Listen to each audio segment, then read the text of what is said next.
Assalamualaikum warahmatullahi wabarakatuh. Salam sejahtera buat kita semua. Salam, Om Swastiastu, Namo Buddhaya, salam kebajikan, rahayu.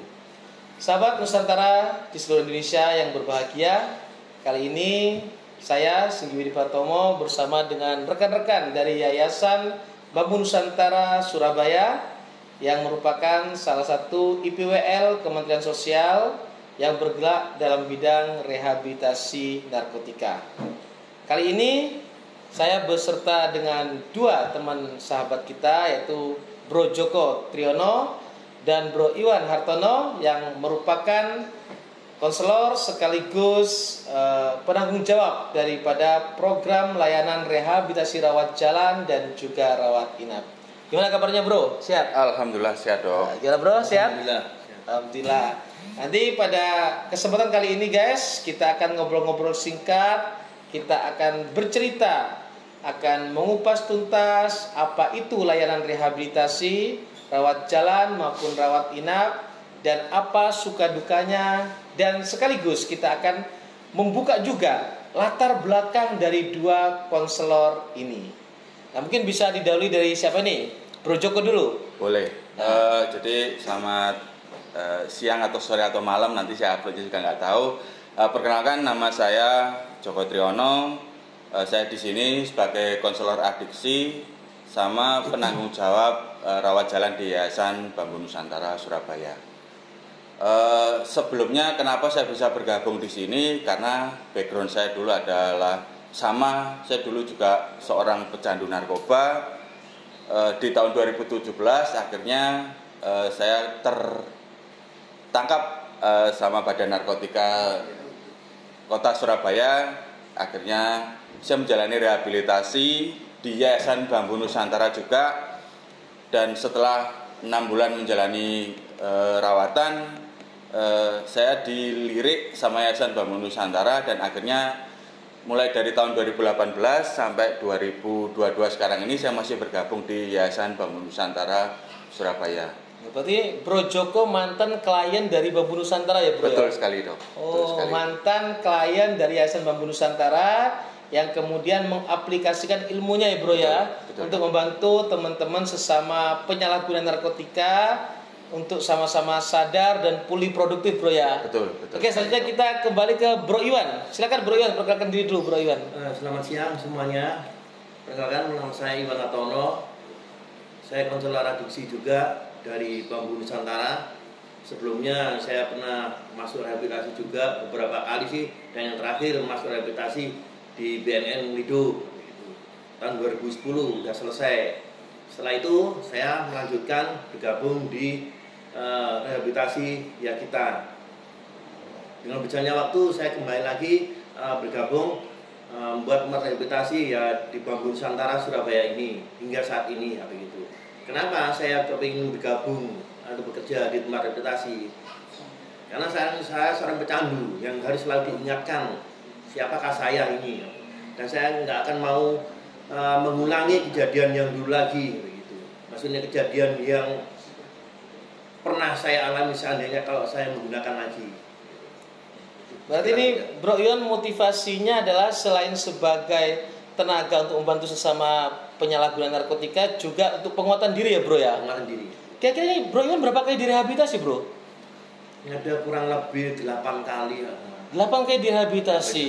Kalau boleh tahu nih bro ya, pertama kali pakai narkotika dulu tahun berapa bro? SMA tahun 1986. Oh, tahun 86 sudah kenal dengan narkotika, ganja waktu itu. Iya. Jenis-jenis yang pernah dipakai apa bro? Ganja, terus double L, Megadon, Rohypnol, double L. Tapi yang paling aku suka waktu itu yaitu ganja. Ganja. Pasti juga diselingi sama minuman sih begitu. Pernah ditangkap? Saat itu belum pernah. SMA. Setelah SMA saya masuk kuliah berantakan gara-gara penggunaan narkotika ganja. Setelah itu kalau nggak salah tahun 97, waktu itu masih ingat kok, waktu itu undang-undang psikotropika yang baru begitu. Saya ketangkap begitu. Tangkap Polda, masuk Kalisosok begitu. Polda Jatim ya bro ya? Iya, begitu Polda Jatim ketangkap, masukkan sosok, setelah itu keluar berapa lama pakai lagi. Berapa kali ditangkap, Bro? Saya tiga kali begitu. 3 kali. 3 kali kena kasus, tapi dimasukkan sama keluarga sekali, berarti 4. Oke guys, jadi kita buka-bukaan aja ya guys ya, supaya teman-teman di rumah, teman-teman flower itu bisa tahu suka dukanya bagaimana waktu dulu teman-teman bro ini waktu masih aktif pakai narkotika. Nah kalau dari Bro Joko ini, efek apa sih yang didapat dari pemakaian narkotika dulu itu, Bro? Sebenarnya kalau saya kan drug choice-nya di sabu ya dok ya. Sabu ya. Jadi efek yang saya dapatkan dari penggunaan sabu itu ya daya tahan tubuh saya itu jadi meningkat dok. Hawanya tuh seneng kayak gitu, nggak ada rasa sedih, susah kayak gitu, nggak ada. Pokoknya apapun permasalahan yang saya hadapi ketika saya pakai narkoba itu rasanya hilang semuanya dok. Jadi mungkin itu yang membuat akhirnya saya menjadi kecanduan sama yang namanya sabu kayak gitu. Jadi hampir setiap hari saya pakai dulu dok, hampir setiap hari saya pakai ya, karena itu tadi efeknya buat saya senang, buat saya tenang, dan saya nggak sadar kalau pemakaian saya itu membuat hidup saya jadi hancur karena saya dipengaruhi atau otak saya itu kayak udah narkoba ini enak kayak gitu. Berapa tahun aktif pakai sabunya, Bro? Hampir 7 tahun saya dok. 7 tahun. Iya, dari 2010 saya luar pakai. biasa. Iya. Nah ini kan yang dirasakan oleh Bro Joko itu waktu pakai sabu ini kan happy terus, senang terus. Iya. Setelah selesai nih ya, ikut rehab nih, pernah nggak mengkoreksi diri hal-hal yang buruk yang selama 7 tahun pakai sabu itu apa aja pengalamannya? Sebenarnya yang paling tinggi adalah penyesalan dok. Sesalnya di mana, Bro? Karena banyak yang dirugikan setelah saya tuh pakai narkoba dok. Jadi mulai dari segi pekerjaan saya kacau, nggak ada tabungan sama sekali. Kacaunya dari segi pekerjaan dalam hal apa ini? Ini saya sering dipecat. Dipecat? Iya. Karena kasus? Narkoba juga. Jadi karena saya pakai narkoba, akhirnya kerjanya berantakan. Berantakan itu karena saya sering nggak masuk dok. Saya sering nggak masuk kerja karena malamnya pakai. Malamnya kan nggak bisa tidur. Akhirnya paginya mau kerja males. Kayak gitu. Akhirnya saya selama make itu pindah kerja itu hampir 6 kali kalau nggak 7 kali dok. Gara-gara tiap tahun berarti pindah-pindah. Betul. Itu pindah sendirinya atau dipecat? Lebih seringnya dipecat. Lebih seringnya dipecat karena ya itu tadi, karena makanya setelah saya clean dari narkoba atau sudah mentas bahasa kasarnya dari narkoba, saya baru nyesal ternyata banyak kerugian yang sudah saya dapatkan dari pemakaian saya. Termasuk yaitu tadi keluarga saya juga saya jadi berantakan. Saya nggak pernah memikirkan yang namanya menikah. Saya nggak ada tabungan sama sekali. Tapi setelah saya clean dari narkoba ini, akhirnya energi positif saya muncul lagi. Saya mulai mikir masa depan saya, apa yang harus saya lakukan ke depannya. Saya juga memikirkan kedua orang tua saya, walaupun gara-gara saya pakai ini ayah saya meninggal dok. Oh gitu. Meninggalnya karena kepikiran atau? Betul, karena memikirkan kenakalan saya nggak bisa menjadi apa yang diinginkan orang tua. Akhirnya almarhum saya memikirkan saya dan akhirnya itu tadi dok, meninggal karena saya. Itu mungkin penyesalan terbesar bagi saya. Oh gitu. Oke guys, jadi ini langsung testimoni dari mantan penyalahguna narkotika yang mana pemakaian narkotika yang walaupun dirinya itu merasa enjoy ya bro ya, merasa enjoy, merasa nyaman, tapi sekelilingnya itu merasa tidak nyaman. Betul, ya kan? Sekali. Sudah mulai menjual-jual barang-barang keluarga gak? Sudah dok. Sudah, apa aja yang pernah dijual? Saya 2 kali jual sepeda motor orang tua saya. Wow, itu hanya untuk beli narkoba? Hanya untuk beli narkoba. Terus dan sepeda motor? Sementara itu dulu dok, tapi yang paling, karena kan saya makanya juga bekerja. Oh gitu. Makanya kadang ya kerjanya itu yang nggak dapat tabungan. Karena makai terus, minus hasilnya kerja nggak bisa menutupi. Akhirnya saya lakukan ya jual orang tua, kendaraan orang tua itu tadi.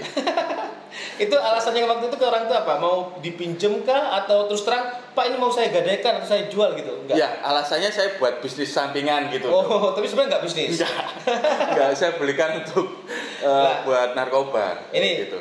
Para kaula muda ingat ya bahwa narkotika ini merupakan kesenangan sesaat. Hanya memikirkan kesenangan bagi dirinya sendiri. Kalau sudah tercandu ya mas ya, kalau sudah tercandu narkotika, merasa nyaman, pingin beli terus nih, harganya mahal ya mas ya. Mahal tentunya sekali, gaji waktu itu berapa gaji bulanannya? Saya waktu pas awal-awal itu gaji hanya 1.200.000-an Tahun gitu. berapa Bro. itu? Tahun 2010. Oh, tahun 2010 ya? Iya. Hampir UMK ya waktu itu Hampir ya? UMK waktu itu. Untuk Bro. mencukupi kebutuhannya akhirnya barang-barang rumah mulai Iya, habis. mulai habis. Wah. Sampai orang tuanya, guys, memikirkan kenakalan Bro Joko ini, kepikiran sakit dan akhirnya wafat. Iya. Ya, Bro ya? Iya. Oke, kita kembali ke Bro Iwan. Kalau Bro Iwan sendiri kan sejak tahun 86 ya, Bro ya? 86 sudah kenal narkotika. Itu pertama kali kenal dulu itu apakah memang ingin mau mencoba kah atau diajak oleh temannya atau malah dijebak, Bro? Di satu sisi ada keinginan sih tapi nyoba, karena di lingkungan teman-teman saya waktu sekolah itu juga banyak make gitu. Oh gitu. Itu waktu SD apa SMP? SMA. Oh, SMA ya, Bro ya? Kelas 1. SMA kelas 1. Nah, aku lihat temenku kok mabuknya kok ketawa-ketawa kenapa begitu, tertarik begitu. Saya tanyain dia, oh mabuknya ini apa, ganja begitu. Belum pernah, belum. Nanti rasain begitu. Setelah saya rasain, ya enak sih begitu. Gitu. Makan lahap begitu, tersenyum terus. Tapi nggak taunya lama-kelamaan dengan menyukai itu uang semakin habis. Iya. Memang salah satu efek ganja kan halusinogen ya, Bro ya. Jadi merasa apa ya, halusinasi kan, Benar. lucunya kepanjangan, Ya. padahal ya kan tertawa kepanjangan lucu udah selesai, Bro ya. Benar. Berapa tahun pakai ganja dulu, Bro? SMA mulai kelas 1 sampai kelas 3 selesai, masuk kuliah sampai semester 3 Semester 3. Wah, berarti ya agak lama ya, 4 tahunan ya, Bro ya. kurang lebih gitu. Terus setelah clean ya, Bro ya, setelah clean dengan direhab berkali-kali ini, apa penyesalan yang dirasakan oleh Bro Iwan ini? Penyesalannya salah satunya dari keluarga, terutama anak istri sih. Waktu Ya. itu saya masih make, istriku pulang ke desa, kepingin minta cerai, begitu. Di satu sisi juga, waktu anak saya yang pertama sama yang kedua mau melahirkan, saya nggak ada di sisinya, begitu. Gak ada di sisinya karena Nggak sibuk. nganterin, nggak mendampingi. Waktu itu saya masih make. Oh, Dari situ akhirnya saya flashback ke belakang saat ini begitu. Wih, hancurnya segitu ya, seteganya. Kenapa saat itu nggak ada punya pemikiran? Aku nggak mikirin hal diriku sendiri. jadi Cara walaupun make. istri mau melahirkan ya, Iya. waktu aktif Bro Iwan make, Iya. berarti sudah gak ngereken nih. Bahno istri melahirkan sendiri gitu, Iya. ya kan? Saya lagi asiknya make. Terus istri itu minta cerai itu karena kasus narkotika kah atau mungkin Karena ada mengetahui kalau saya itu pengguna. pengguna? Barang-barang habis. Berarti waktu berumah tangga barang-barang yang ada di rumah habis dijual juga? Habis juga di rumah kan ada persewaan orang tua, ya semanten. Iya, Habis juga itu. habis juga. Habis juga alat kendaraannya yang buat ngangkut tenda, meja, saya gadein. Gitu. Bro Iwan mengawali pakai narkotika tahun 86. 86. Berhentinya tahun berapa, Bro? Kalau kurang lebih saya masuk rehabilitasi terakhir itu di BNN tahun 2009 saya masuk. Di Lido? 2010 saya keluar, 2006 saya masuk. 2006. 2006 berarti 80 tahun 86 sampai 2006 30 tahunan, Bro ya. Kurang lebih itu. Wow, luar biasa. 30 tahun pakai narkotika, tapi sama keluarga sekarang utuh kan? Utuh alhamdulillah. Utuh. Artinya istri bisa mempertahankan ya. Alhamdulillah. Alhamdulillah luar biasa. Tapi selama 30 tahun perjalanan, efek yang paling berkesan banget nih, selain istri melahirkan gak ditungguin, mungkin ada. Kalau Bro Joko kan tadi bapak sampai meninggal nih, ya kan? Kalau Bro Iwan apa? Orang tua saya yang terutama ibu mau dituntut sama seseorang karena waktu itu juga ibu kan punya ini usaha simpan pinjam. Ya, Barang-barangnya simpan pinjamnya saya habisin. dibawa kabur. Saya perhiasannya begitu. Wow, segitunya ya. Narkotika guys ya, bener-bener kalau satu rumah tangga nih ya, ada satu yang pakai narkotika, rasanya rumah tuh mau runtuh, mau hancur. Karena apa? Karena penyakitnya ini ya grogoti, bangkrut dulu baru sadar kadang-kadang. Gitu ya, Bro ya. Terus ini ceritanya Bro Iwan dulu. Kok tiba-tiba nih ya mau direhab nih? Bahkan rehabnya sampai berapa kali, Bro? 8 kali ya? 8 kali. 8 kali. Ini bisa berbagi cerita gak, Bro? Yang terakhir itu kalau maunya saya paling mau masuk rehab itu rehab pertama, kedua, kebanyakan saya banyak splitnya begitu. Rehab pertama kali itu karena keterpaksaan atau memang karena ingin Diintervensi sama keluarga. intervensi keluarga? Ya, begitu. Bukan karena apa? Bukan karena ingin sendiri pengen tobat, bukan ya? Begitu. Akhirnya, Terus dari 8 itu yang benar-benar niat ingin berubah tuh yang keberapa? yang terakhir waktu Terakhir. dibawa di Cawang, Di Cawang, setelah itu pindah ke Lido. Mardisiwi waktu itu mungkin ya. Pak Mardisiwi. Mardisiwi waktu itu belum jadi nama BNN kan waktu itu. Oke. Terus itu kenapa niatan yang paling kok pingin berhenti itu kenapa? Satu, memang sih ada keinginan waktu itu saya mau melarikan diri, cuma aku pengen gini begitu. Atau aku melarikan diri begitu, ntar turun lagi, nggak bisa pulang lagi, nggak bisa ketemu anak sama istri lagi, tidur di luar lagi. Apakah aku pengen mengulang seperti itu lagi? Enggak, ntar jangan-jangan istriku minta pulang ke desa lagi. Enggak begitu, kita coba aja dulu sini. Lama-lama di situ yang seharusnya saya selesai program, saya masih lanjut di situ.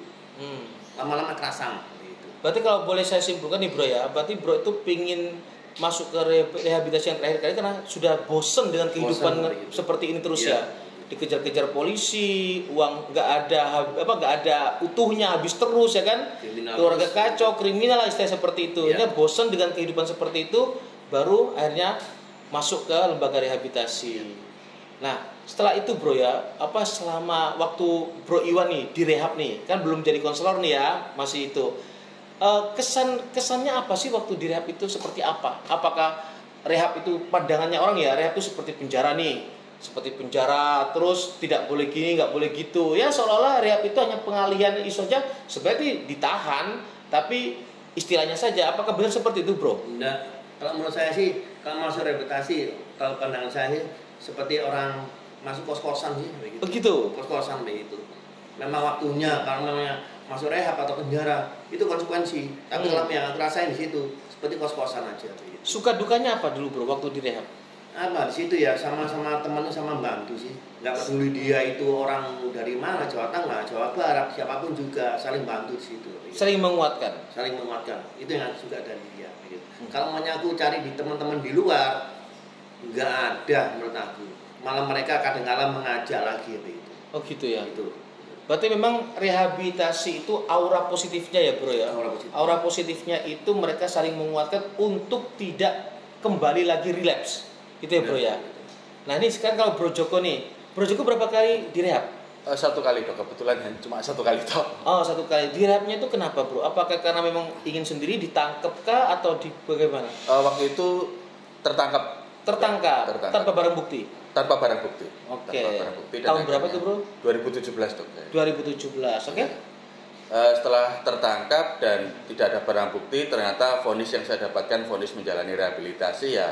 Kebetulan rehabilitasinya ya di Yayasan Bambu Nusantara di sini. Surabaya ini.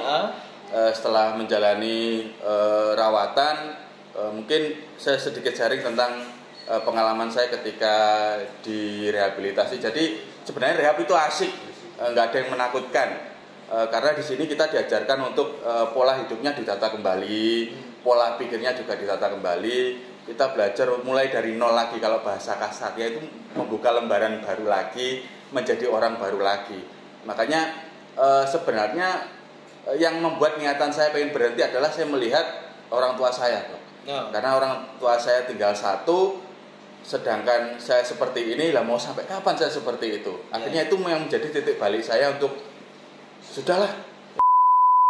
Oke guys, tadi kita sudah berbagi cerita nih ya, Bro Iwan sama Bro Joko terkait dengan pengalaman beliau berdua di saat menjalani masa-masa rehabilitasi ya bro ya. Nah ini kan sekarang beliau berdua ini dapat amanah sebagai kalau Bro Joko penanggung jawab rawat jalan Yayasan Bambu Nusantara Surabaya, dan Bro Iwan penanggung jawab rawat inap, ya kan, rehabilitasi rawat inap ya bro ya. Nah ini mungkin Bro Joko bisa menjelaskan rehabilitasi rawat jalan itu seperti apa sih? Oke, jadi mekanismenya adalah kita para konselor ini kita turun ke lapangan dok. Kita turun ke lapangan, kita memetakan wilayah-wilayah mana saja yang sekiranya kita anggap bahwa di situ itu lingkungannya banyak yang belum pakai ataupun sudah pakai. Makanya di penjangkauan itu nanti kita adakan edukasi tentang bahaya narkoba. Oh gitu. Biasanya dari edukasi itu kita dapat 1-2 klien lah yang akhirnya mau gabung ke kita untuk kita rawat jalankan. Jadi yang kita lakukan ya melakukan konseling, ya. Betul, penjangkauan dulu. Kalau bahasanya BNN penjangkauan ya bro betul, ya. Betul, penjangkauan dulu dok. Penjangkauan dulu. Nanti biasanya yang sering terjadi adalah ketika penjangkauan di dalam satu daerah itu ada 3-4 klien gitulah dok, yang mau bergabung dengan kita untuk mengajukan diri sebagai klien kayak gitu. Berarti volunteer bahasa. Volunteer, dia mengajukan sukarela. diri. Betul, sukarela untuk menjalani rehabilitasi ini. Oke, rehabilitasi rawat jalan yang di Yayasan Bambu Nusantara itu untuk kategori pemakaian yang seperti apa, bro? Yang tingkatannya rendah dok. Jadi dia pemakaiannya baru coba-coba atau hanya sekedar pengen tahu kayak gitu. Kita nggak bisa untuk rawat inap, jadi kita lakukan intervensi singkat seperti konseling 8 sampai 10 kali pertemuan. Kita lakukan edukasi tentang bahaya narkoba, kita lakukan penguatan juga terhadap keluarga, terus kita memberikan juga edukasi tentang bagaimana supaya tidak pakai lagi dan banyak lagi yang lainnya. Berarti kalau untuk rehab rawat jalan ini guys, itu untuk mereka yang pemakaian narkotika itu baru coba-coba supaya nggak berlanjut ya. Betul. Mungkin nih kalau ada orang tua atau saudara yang tahu nih ada anaknya atau saudaranya atau temennya yang pakai narkotika tapi ini belum masuk kategori ketergantungan ya. Belum tuh. Nah, untuk supaya tidak ada itu jatuh ke yang lebih dalam, bawa aja untuk rawat jalan di Yayasan Bambu Nusantara. Nah, ini bro, biayanya berapa ya bro ya? Kalau biaya untuk rawat jalan, datang dulu aja ke tempat kami. Nanti kita bicarakan bagaimana enaknya. Oh gitu. Kayak gitu. Kalau biaya nanti bisa dini lagi lah. Datang aja dulu gitu ke tempat kami. Yang penting gitu. Menolong dulu. Betul. Oke, sip. Mantap ya. Belakangan dulu aja. Bayar biaya kari-kari, iso kredit, iso cash. Ya bro ya. Bisa. Dan selama ini sejak berdiri kan tahun 2016 ya.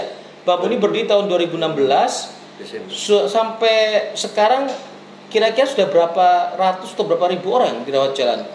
Berapa ratusnya kurang lebihnya mungkin 200 lebih dok. Lumayan ya. Lumayan dok. Rawat Jadi jalan ya. Saya bergabung dari 2018 saja, setiap tahunnya kita sudah merangkul kurang lebih 80 orang dalam 1 tahun. Wow. Rawat jalan tok, belum rawat inapnya. Betul. Itu dalam 1 tahun. Nah, selama saya bergabung kan kurang lebih 4 tahun. Ya tinggal dikalikan aja 80. 8 nambah 32, 320-an. Wow. Ya, gitu, dok. Luar biasa ya. Alhamdulillah. Ini volunteer semua guys. Tapi kalau kita mengacu ke hasil survei BNN yang bekerjasama dengan UI ya tahun 2019, prevalensi penyalahgunaan narkotika nasional ada sekitar 1,8% nih. Ada sekitar 3-4 juta orang yang pakai narkotika. Memang yang paling banyak didominan oleh yang coba pakai. Tapi kalau coba pakai ini nggak segera kita rehabilitasi, dia akan naik kelas menjadi yang namanya teratur pakai ya bro.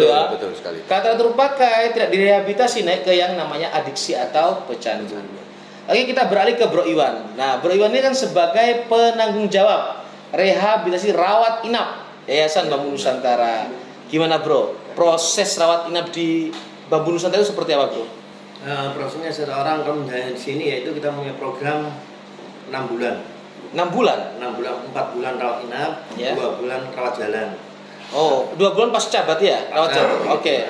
Dalam 4 bulan ini semua klien memang diajarin kembali di produktivitas. Maksudnya produktivitas dalam arti bukan mencari uang, tapi produktivitas kembali menjalankan tanggung jawabnya. Pulih produktif bro ya? Iya produktif. Dia kalau sekolah dia melanjutkan sekolah, kalau pekerjaan nanti melanjutkan pekerjaannya. Dan juga nanti diajarin sekali lagi pola hidupnya kembali dinormalkan. Oh gitu. Yang tadinya pecandu biasanya siang buat malam, malam buat siang, sekarang seperti orang normal. Kalau bangun pagi harus pagi, mau ngapain seperti orang normal, itu yang kita ajarin di sini. Berarti dirawat inap itu diapakan bro? Apakah cuma makan tidur, apa ada sesi di sini? Setiap pagi jam 10 ada sesi, jam malam juga ada sesi, yaitu tentang materi tentang adiksi. Oh materi ya? Materi adiksi yaitu menguatkan dia, bagaimana caranya dia nanti kalau seandainya di luar nanti menghadapin faktor pemicu. Penguatan diri? Penguatan diri juga. Pola hidupnya juga, pola makannya juga, begitu ibadahnya, itu yang penting juga salah satunya. Terus ngomong-ngomong nih bro, kan programnya rawat inap di Bambu kan 4 bulan rawat inap nih, 2 bulan pasca rehab. Nah kira-kira per bulannya berapa nih bro biayanya? Kalau biayanya sekali lagi pihak keluarga bisa datang kembali ke kantor begitu. Datang dulu aja guys. Datang dulu aja begitu. Yang penting kita bantu kita nanti asesmen si anaknya bagaimana. Ya. Monggo silakan. Dua-duanya nggak berani menyebutkan harga guys, takut ada pesaingnya mungkin guys. Terus bro, ini ya terakhir dari kita. Bro berdua ini kan mantan nih ya, mantan. Terus sekarang udah bekerja nih di tempat rehabilitasi sekaligus sebagai penguat diri kan. Lah, untuk benar-benar supaya bisa total abstinen lah. Nah kan pasti terbesit lah masa-masa lalu kan sering ya kan, apalagi kan kumpul dengan pasien-pasien baru dan sebagainya. Ini tipsnya Bro Joko dulu nih, tipsnya untuk supaya tidak balik lagi ke dunia itu apa bro? Sebenarnya yang paling penting adalah niat dok. Oke. Mau kita direhab mau 8 kali, 10 kali atau 200 kali pun kalau kita tidak ada niat dalam diri ya percuma dok. Makanya yang terpenting untuk kita survive dalam pemulihan itu yang penting adalah niat dulu. Setelah niat, baru kita cari seseorang yang bisa menyupport kita dok. Kebetulan karena saya orang tua tinggal satu, makanya itu yang menjadi support system saya. Saya selalu ingat kepada orang tua saya. Kalau saya kehidupan saya kembali lagi ke pakai lagi, gimana nasib orang tua saya? Itu yang setiap hari saya lihat. Makanya saya bisa bertahan bersih sampai sekarang. Oke. Jadi guys, teman-teman di rumah, bagi yang saudara-saudara kita yang saat ini masih aktif memakai narkotika, yang masih katakanlah takut untuk melaporkan atau dan sebagainya lah, kita harus tahu semua bahwa rehabilitasi ini sebenarnya prosesnya tidak mudah ya kan, terus tidak secepat itu. Kalau rawat inap tadi disampaikan ada proses 4 bulan rawat inap, 2 bulan pasca rehab. Kalau rawat jalan bisa konseling 8-10 kali ya bro ya. Artinya memang butuh waktu. Dan sebenarnya rehab itu ada 3, rehabilitasi medis, rehabilitasi sosial, sama pasca rehabilitasi. Nah ini karena Bambu Nusantara ini hanya melayani rehab sosial sama pasca rehab, jadi rehab medisnya di BNN Kota Surabaya. Jadi di BNN Kota Surabaya guys, itu ada klinik Pratama yang mana di sana juga melayani rehabilitasi medis, baik itu detoksifikasi atau pengobatan simptom maupun pemeriksaan untuk mengetahui apakah si klien ini layak apa tidak melanjutkan ke proses rehab sosial. Oke bro, terima kasih atas kesempatannya. Sukses selalu, tetap semangat, tetap bantu Indonesia dari bahaya penyalahgunaan narkotika. Amin. Itu aja guys yang bisa kami sampaikan. Saya atas nama Singgi Widi Pratomo yang pada kali ini menjadi host dalam acara podcast di Yayasan Bambu Nusantara Surabaya, merupakan salah satu IPWL Kementerian Sosial di Kota Surabaya. Dan saya akhiri, kurang lebihnya mohon maaf. Allahumma muwaffiq ila aqwamit thariq. Wassalamualaikum warahmatullahi wabarakatuh. Waalaikumsalam.